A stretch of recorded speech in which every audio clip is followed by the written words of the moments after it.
really interrogate the science and sometimes act as a kind of critique.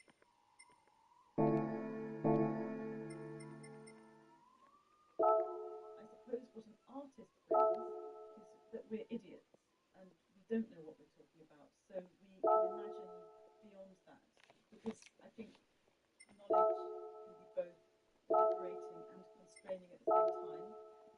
I use the word idiot as a good thing. It's important to be an idiot and it's important to acknowledge being an idiot because from this point you can really listen. You're in a state of total openness and lack of control, but not in a kind of negative way, but in a sort of expectant, curious type of way. It's a state of childlike wonderment. My name is Jason Singh. I'm a sound artist, a composer, and a DJ. About 10 years ago, I started working in the realms of biosonification, working with technologies that allow us to listen to the natural world in very open ways. My work with fungi and mycelium came out of creating a sound piece derived from a patch of mycelium up in Dartmoor.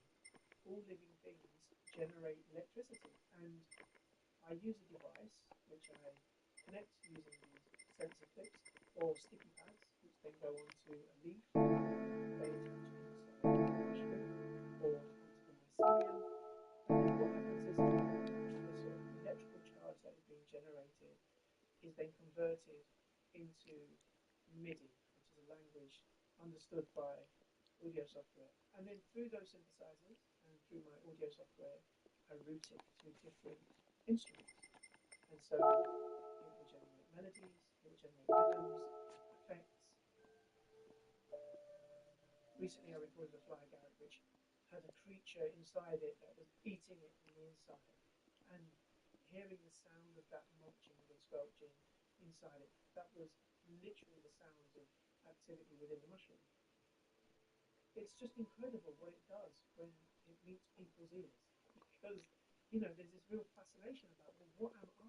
What am I in relation to the world that I'm in? And so when you hear these strange worlds coming out when you speak, it's a very, very powerful way to engage with the natural world that we are in and is in us. About 50% of animal species are parasites. Everything is parasitized. So we ourselves are full of parasites. Everything is parasites. All parasites across all groups of life that actually manipulate the behaviour of their host. And so in that sense, what cordyceps does is not unique. And to a biologist, it's not shocking because there are many other parasites that have